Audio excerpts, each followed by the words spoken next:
Greetings, everyone. We are back again. This is Dr. Lakanya Nelson here, and you are watching Juggling Hats While Maintaining Balance Through Life's Journey, the podcast. Today's guest comes to us all the way from San Antonio, Texas. I have such an awesome bio of her to read, so entertain me for a second because it's essential to the chapter that we are about to go through. This young lady is the founder of Essence Learning, a robust leadership corporation focused on building personal, professional, and organizational excellence through learning, coaching, and strategic planning. Essence Learning collaborates with their clients to identify solutions that are best suited to develop, grow, and maximize their performance. For over 2 decades, she has focused on leadership in the workplace to drive business results through a creative, innovative, and highly talented workforce. She helps organizations to foster an inclusive workplace using a systematic strategy that threads through the organization. The systematic approach includes hiring, coaching, developing, and retaining top talent from diverse experiences, ethnicities, genders, abilities, cultures, and backgrounds. In her former role as Executive Director of Talent Management and Diversity and Inclusion, she was the Senior Executive Expert and Advisor for Learning and Development and Diversity and Inclusion Strategies. She was responsible for maximizing the workforce effectiveness for close to 10,000 employees across the globe. So she knew a little something about a little something.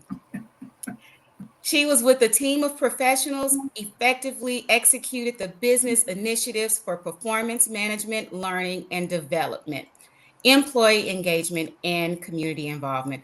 Y'all, her biography goes on, but I want to bring into the space Miss Valerie Wilson. Thank you, Dr. Nelson. Thank you. Thank you for being here. And oh my, what a wonderful biography. And so essential to the chapter that we will be discussing today, which is chapter 4, titled Microaggressions in the Workplace. And we will be addressing workplace challenges, specifically microaggressions, discussing ways to navigate and overcome these issues, and promoting a culture of inclusivity, which happens to be something that you are an expert in. And so I have a series of questions that we will go through. And am I'm already excited. I can't wait to hear the things that you have to share with us. Before we get started, is there anything you want to bring into the space? Oh, no, I want to just jump into, but I just want to say thank you for the opportunity and congratulations on this book, Life's Journey. This is a journey. Yes, And it as is. you talk about over the decades and the years. And so yeah, I'm sure you have a lot to share. And I'd love to kind of piggyback on some of the things that you want to share as well. But congratulations on juggling hats and maintaining a balance. That's just that's a whole conversation that could take us a long time. So let's get started. Yes, ma'am. And thank you so much again. So, our first question: what are common examples of microaggressions that people experience in the workplace? Yeah, as we talk about microaggressions, and for the sake of a definition, it's kind of the idea that people say things subtly or make a statement or an attitude or have some type of a way that they approach you that make you feel um, like less valued, or that you're not a part of something, or it hurts you in some way. And so the idea that it's a microaggression insinuates that it's not done intentionally, that it's subtle, and it's not something that someone is coming after you. It's just something that they've said that they don't understand the impact. I like to think about it as an intent versus impact. You have that intent uh, to maybe compliment you, and it impacts you as an insult. We may have the intent to tell you that I've never, really encountered someone like you, uh, and that turns into an insult or a way. Well, there's a joke that's being said, that in their culture or in another community or in another environment, it could seem funny, but to you, it didn't come across that way, and it was insult. So the impact is even though the intent was not there, it still had that impact.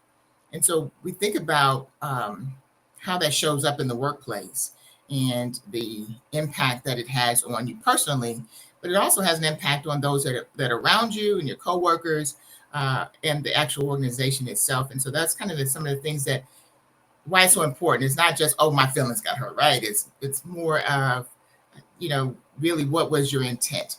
So having Mm-hmm. that conversation, I say that 1,000 times, is somewhere along the line we have to find the courage to have that conversation with one another, particularly if you think it's not intentional. We'll maybe talk about that later if it is intentional or you feel like it's been perpetuated over time. But if it's something that you really think, gosh, I really didn't mean that. And I know somebody asked me one time about, so tell me, how do you get your hair to look like that? Or why do you, they ask you those questions and then you think, I wonder what makes you interested in that instead of, Mm-hmm.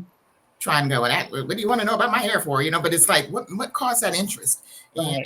I'm glad you're interested in me. And if you could switch that around a little bit where people are focused on that, they may have that impact on you and say, gosh, why does that bother me, first of all? And then why would they have shown that interest in me in that way? And so that's kind of the microaggressions and how it shows up in the workplace. I kind of started talking about ways that we can help support, help people support um, or stop, maybe stop the microaggressions. But it's going to happen. I'm glad that you mentioned the intentional part. And yes, ma'am, we will definitely get to that in a bit. Going a little further, how do you feel microaggressions impact someone's mental health and productivity at work? Well, it depends on the person, obviously, and how much they have endured it. And if they don't have the skills to manage themselves and others. So I say that to say that, gosh, I've been in this space for a lot of years, and I think about the first time I recognized, not the first time it happened, but the first time I recognized that there were microaggressions in the workplace where I worked, and they were um, things that I thought, why is that being said? Or I started getting a little confused, or you start doubting yourself and questioning your value because you can see that it's not something intentional. It is subtle, and so you start getting this feeling about, why do I feel uneasy around this person or this situation or this set of circumstances? And so when you think about that impact on you daily. I call it a daily diet of someone either ignoring you or someone questioning everything you say or someone creating an environment where that what you're saying is not accepted or who you are and how you appear and how you approach things is too much or not enough. And if those are the constant feedback that you're getting, um, then it does affect your mental ability over time. I was raised in an all white neighborhood. I was raised with a predominantly wealthy group of people where we were quite the opposite. Obviously, I'm not white and we weren't wealthy, but I had the opportunity to be in that community and I was raised there. And so I didn't understand a lot of the microaggressions until I started learning about why my self esteem was where it was. And my family had to work with me. And that's the same thing in the workplace. When we recognize others are being impacted by their self esteem or they're not stepping up, they're not engaging in conversations, they're not contributing their ideas, they're not being innovative, then somebody's got to step up and say, hey, what's impacting you? What's going on? And then we can start to identify those. But mentally, it does play on your esteem. It plays on your willingness to engage and to contribute. And obviously, on the side of the business, we don't get that innovative ideas. We're not getting 100% of the person, the authentic ways. Our workplace experiences, our lived experiences, all those things that come to the table with us isn't being shared. It impacts our productivity. I'm going to be a little slow to talk, a little slow to work. Not going to give my 100%. And so it impacts turnover at organizations. People want to leave, or worse, they stay and don't work. So it's a lot of Mhm. different impacts that we have. My cousin and I were talking a couple weeks ago about how we show up for interviews. And she shared, when I go for an interview and if I have braids, I take my braids down. or I put it back in a bun to make it look professional. And that took me back to the 90s when I used to wear braids all the time. And I remember having to take my braids out if I was going to apply for a position in, another ethnicity type of environment. And it was hurtful and it was frustrating because oftentimes, you paid a pretty penny to go get your hair done. But then also, you couldn't show up being your authentic self. You had to show up with what society deemed appropriate for you to show up.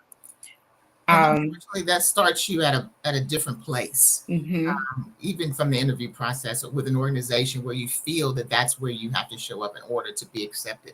So that even starts you behind, where mhm, someone comes in feeling confident and feel like I look good, I feel good, and then you're saying, "Well, I'm not real. This isn't really me. I'm just doing this for you." You're already starting behind the eight ball on that one, so mhm. that's not a good And place I, to start. I think mentally for me, I consider myself to be a little more on a stronger side and or tougher skin, if you will, in terms of being able to take less than kind remarks. But I shared in my book that, oftentimes I have been called abrasive because of honest comments or feedback that I have given. But then when I would call out and say, that same, Caucasian female or male said the exact same thing and y'all sung their praises. But because not only is one of my hats a woman, but I'm a Black woman and I'm a dark skinned Black woman, then I started being titled the angry Black woman. Mhm. And so, you know, it hurt initially. But again, having that tougher skin, I've just always been taught that my God created me for a purpose and to live my life authentically. And so, I have to pray harder sometimes than others. Uh, but for someone who does not have that same tough skin, it can definitely impact them, um, sometimes detrimentally on the mental health And side. as much as we want to admit, tough skin or not, it still impacts you. It just still kind of plays some role back here somewhere. Maybe Mhm, not impacts your drive. I'm gonna make it no matter what. It might even incentivize it. It might even be a catalyst to show that I can. So, but that puts another burden on you in terms of of energy level. You're spending your energy on proving or being less than, more than, something that other than who you really are. And so that energy exerted in that space should be really exerted in showing up, giving it all because of, that's your passion, that's your love. And how much can we walk away? How much more happier, how much more content and peaceful are we when we're ourselves? So it's just, it was the intersectionality, even of being a woman, or being uh, Black, or being a woman of color, being mhm, aged, mhm, being tall, being short, all of those things, no mhm, matter who we are, and now I'm hearing it from the white males that we're feeling as if we're on the outside or having to prove mhm. something. So conversations, no matter who you are, there's that bias that's we are all going to come to the table with. If you're in a church, I'll use the church as we've kind of talked Oh about that. goodness. We have a African American base membership, Mhm, and someone who's not African American comes to that church, they are going to feel like we do when we go into some of these organizations. mhm, So they are going to try to adapt to the culture, try to fit in, if you will. mhm, mhm, So being sensitive to the fact that we're all trying to fit in, and that's probably the thing that drove me down this space. I worked for an organization, and that was how they described hiring.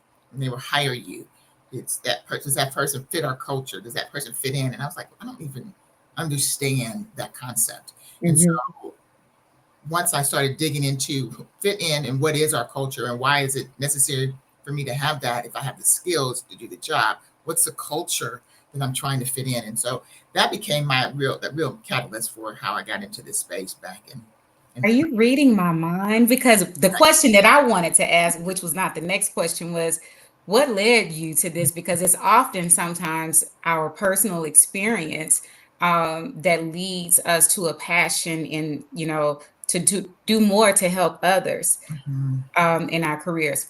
But you just answered Yeah, that. So, I was, again in the '80s or early '80s, we were just women were just getting into the workplace, and oh, yes, ma'am. Oh, wow. wearing hair a certain way, definitely wearing certain clothes, pantyhose, and no pants, and all of so and so the conversation became, how do you accept, how do you appreciate, how do you value people that are different than you? And at that time, it wasn't only about race. It definitely had that that level of uniqueness to the conversation as well. But it also was just anybody that's different from a different location, a different, you know, industry, so all of the things that when we started having the conversation, it's how do you value that and not judge it? So that became the conversation. It was some real hard conversation, lots of tears, because we realized from your conversation around microaggressions, it comes from something we learned over the years and something that we Mhm. truly believed was true. Um, that men were doctors and women couldn't be, and we believed that men could be do this better and women did this better, and no, never show the two cross. And we actually believed that white people could do things more effectively and productively, and black people didn't have the skills or the learning or the education. Mhm. So those were true beliefs, not and so we had to fight against that. And so those over the years, it became more and more around awareness. I think, quite honestly, that's we passed that. Again, we were having that conversation in '82.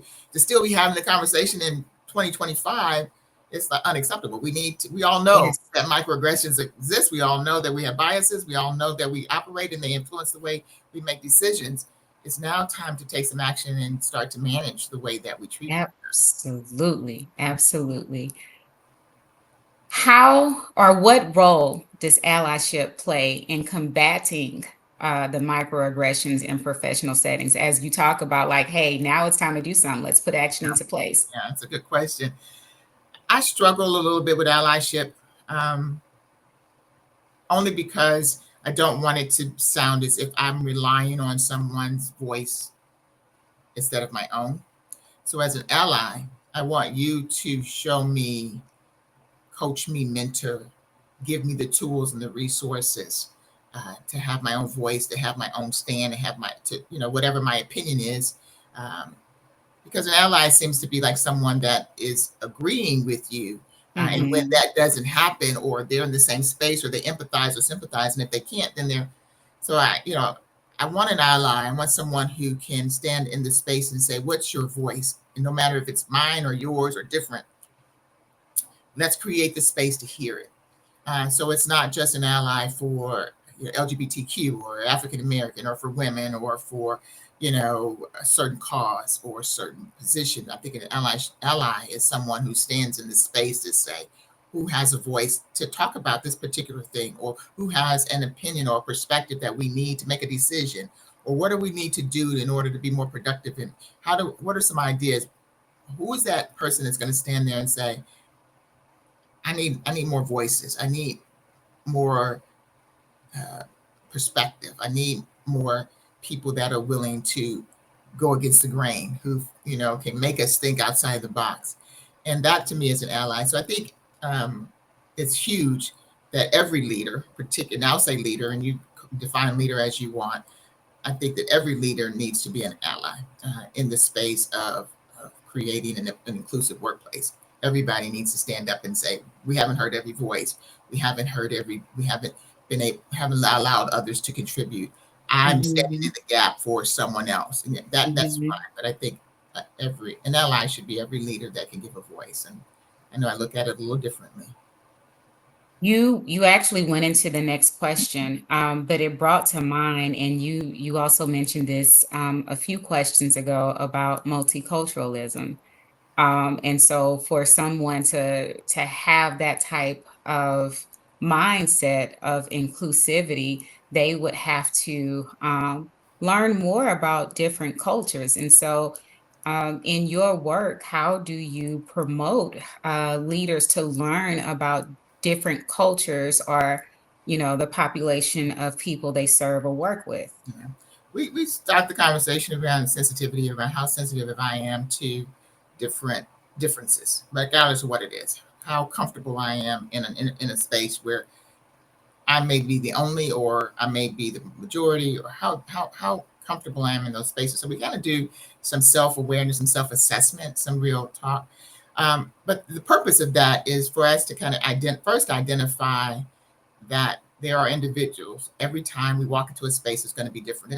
They think differently, even if they look alike. They have different work experiences, even if they came from the same organization. So our similarities and our differences really are part of every. It should be a part of every conscious discussion we're having when we're interacting with people. Mm-hmm. So I kind of bring that to our conversation. How comfortable are you in those spaces?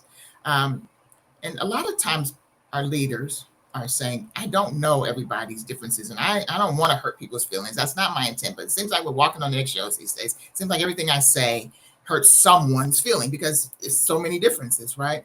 And so the conversation becomes, we're here about respect. And Essence Learning is Training. You'll see if you go on our website, it's all about essence of respect. And so the idea behind everyone deserves to be respected. And if we focus on what we want to do to respect each other instead of being afraid of disrespecting each other. So, what is it that you can do that you know is respectful across the board to these people across from? What can you do to make it comfortable and make them feel respected? And so, as we start having those conversations, then it becomes more universal. Yeah, I want to be treated this way, and I want to be treated that way, and this is what I'm expecting from the organization. This is what I need from my leaders. And so when we start having those conversations, it becomes a lot easier than me trying to guess and me being afraid of having the conversation. And now I'm more comfortable because I kind of think about my own biases, but I'm also thinking about what does respect look like in our organization? How do I show it, and how can I demonstrate it?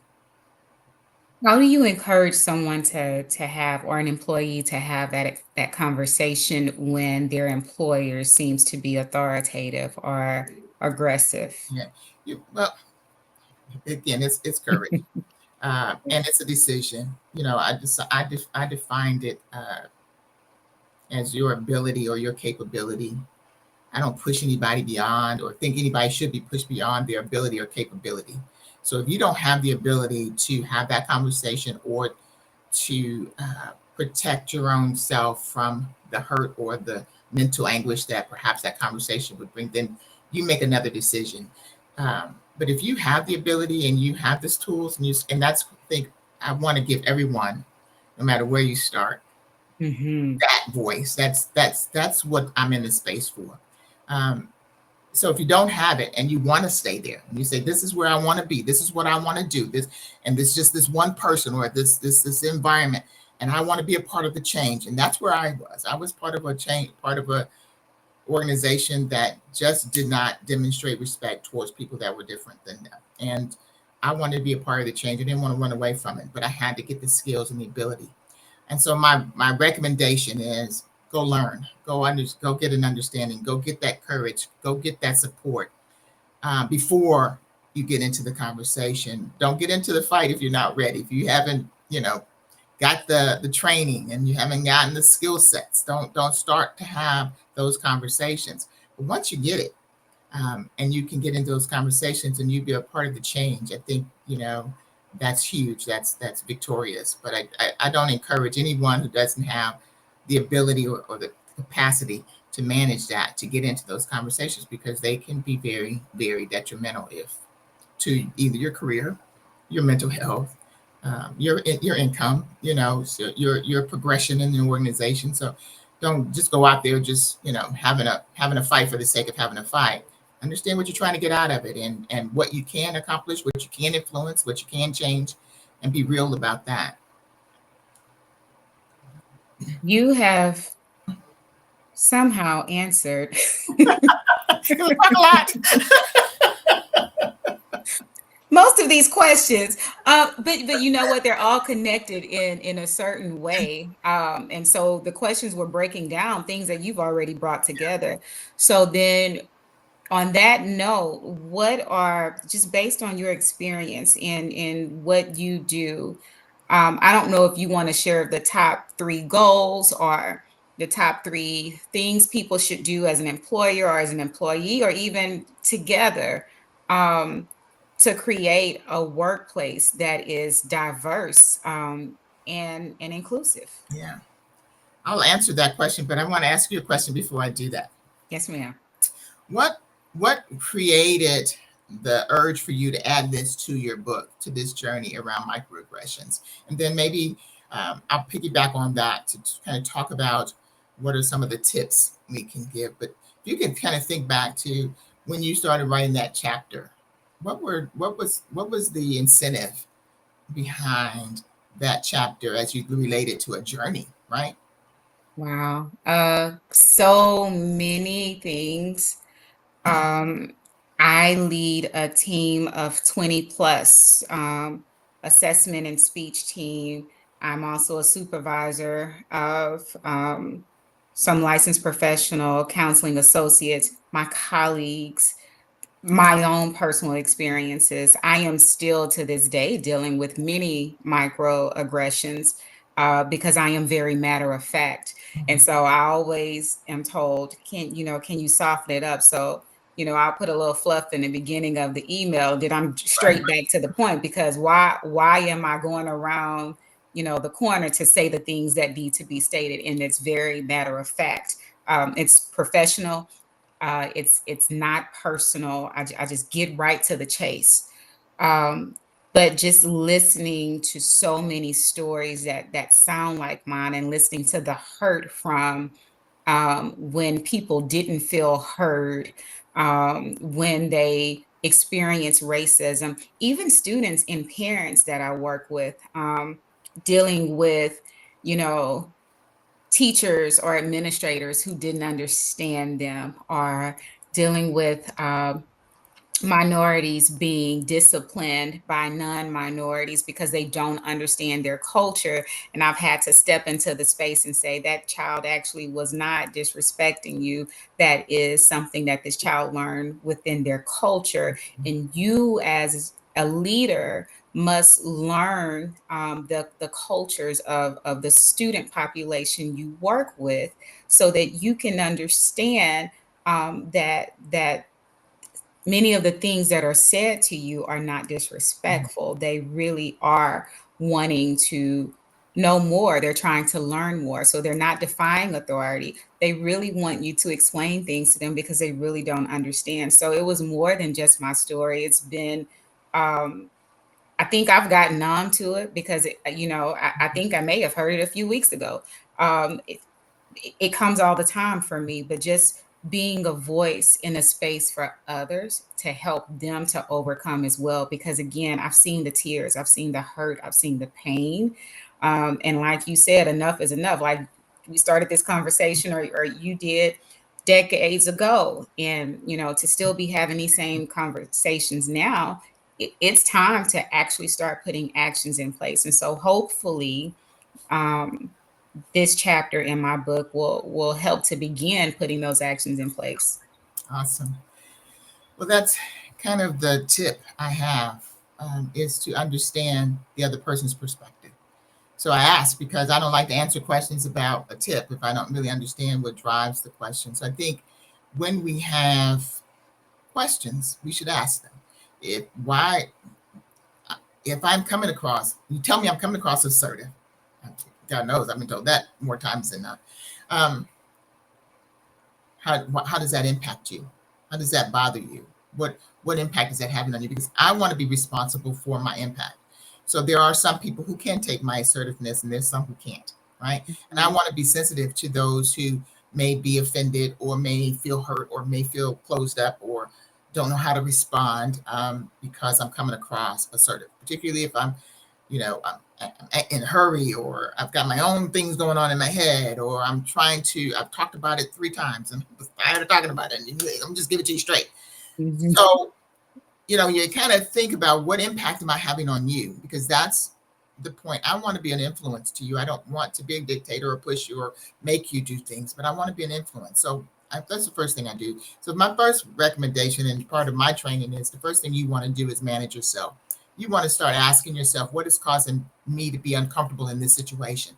When someone gives me that feedback, or someone tells me, Valerie, being too aggressive or too assertive, what am, what am I doing with that information? I'm going to start, how does that make me feel? And I want to talk about that. When you say that to me, I'm just being my authentic self. I'm showing up. That's not my intent. That's what we always say. But what impact is that having on you? I want to know what is that having on you? And then I need to be willing to say, am I going to adjust to support that person so that we can have a conversation? Engaging others. Talk about, how do I help other people? How do I see another person's perspective? How do I understand their viewpoint, the lens that they looking at, the workplace experience they've had, their lived experiences, and how it's making them behave at work?